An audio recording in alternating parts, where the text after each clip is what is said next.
The high-speed camera configuration includes the camera body, adapter ring, and network cable. In addition, accessories such as gimbal, lens, and tripod are included.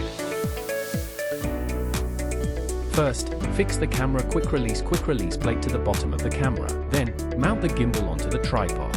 Finally, secure the camera to the gimbal and tighten the knob to ensure stability. Power cable. Keep the arrow facing upward. Insert into the camera power port. Press firmly and lock. Press the black button on the left side and rotate to remove the camera cover. Take out the adapter ring. Align it with the red dot on the camera. Insert it. Tighten. Take out the lens. Align it with the red dot on the adapter ring.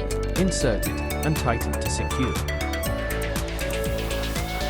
Press the black button on the side and gently rotate to remove the lens. Release the foolproof latch and rotate to remove the adapter ring.